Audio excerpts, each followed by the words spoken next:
Revisiting Franklin J. Schaffner's Planet of the Apes, it's not hard to see why it's such a classic. If you strip away the makeup, the twist, and the classic lines, "Take your stinking paws off me, you damn dirty ape!"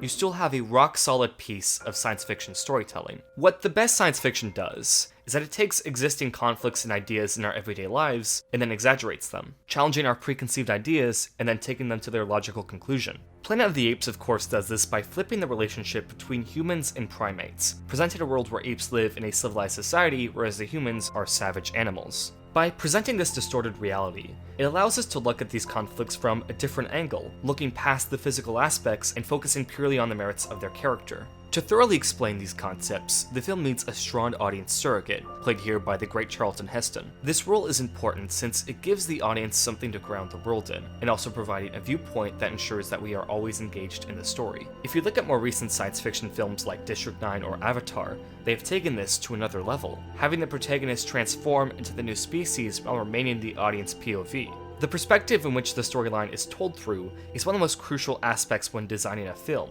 which leads us to Matt Reeves' Dawn of the Planet of the Apes.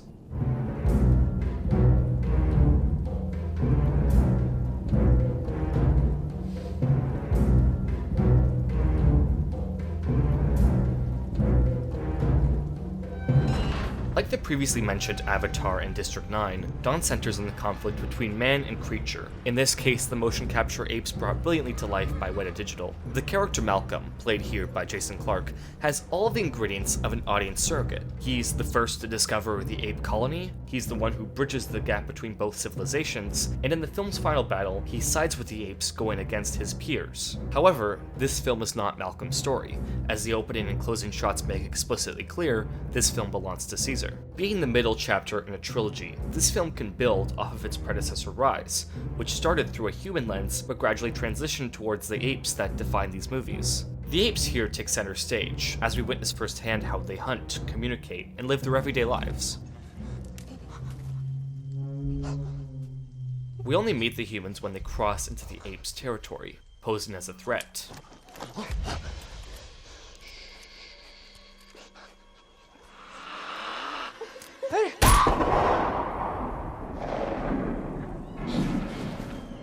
This moment, and all of the conflicts in Dawn, stem from perspective, both what the character experiences and their preconceived biases.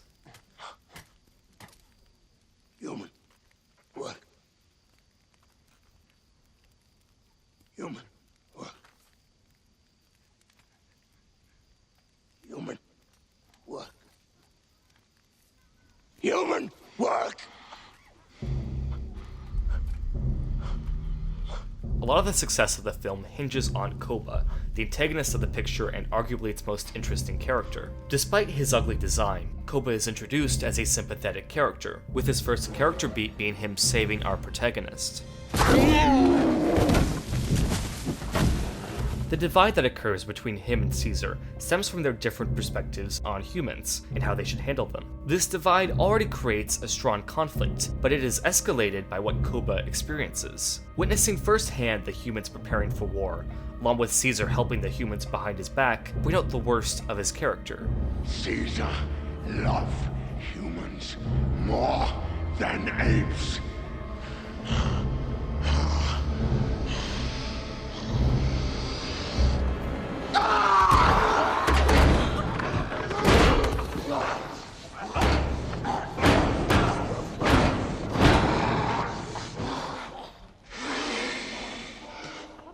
The film shows Koba's hatred form from his perspective, presenting the chain of events that lead to his downfall. The same applies to Gary Oldman's Dreyfus, who becomes an obstacle in the film's third act not because of a flaw in his character, but because the events that he experiences lead him to a different conclusion than Malcolm. Are you out of your fucking mind? In fact, all of the setbacks and mistakes that characters make are caused from the information and lack of information presented to that character. Well, almost. Hey!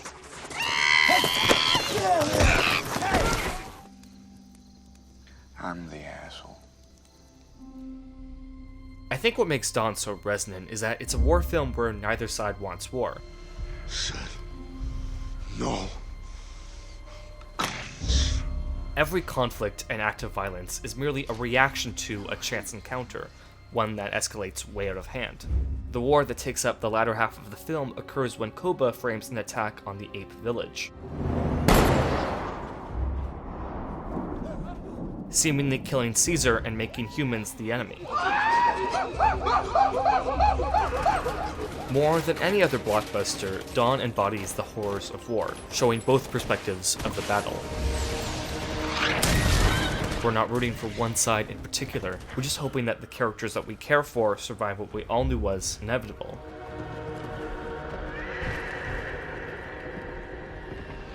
It's easy in films like this to make the humans the bad guys, having their greed and jealousy drive the story.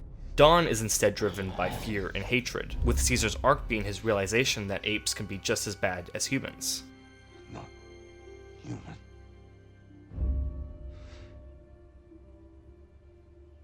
Koba. Of course, in all of this conflict, there's also Caesar's perspective, who gains a newfound appreciation for humans when the tensions between the two could not be any higher. It is through their help that he manages to regain his strength and kill Koba, who has become the monster that the humans think he is. However, after all of this, the day has not been saved, and the consequences for the apes' actions are coming. You're not safe here. They made contact. All the people are coming. Soldiers. You have to leave now, everyone. Caesar must fight in this war, not because he wants to, but because he understands the humans and knows the gravity of what's about to come. Human will not forgive. Caesar and Malcolm finally see eye to eye, and have built a foundation strong enough to unite their species. But it's all too late.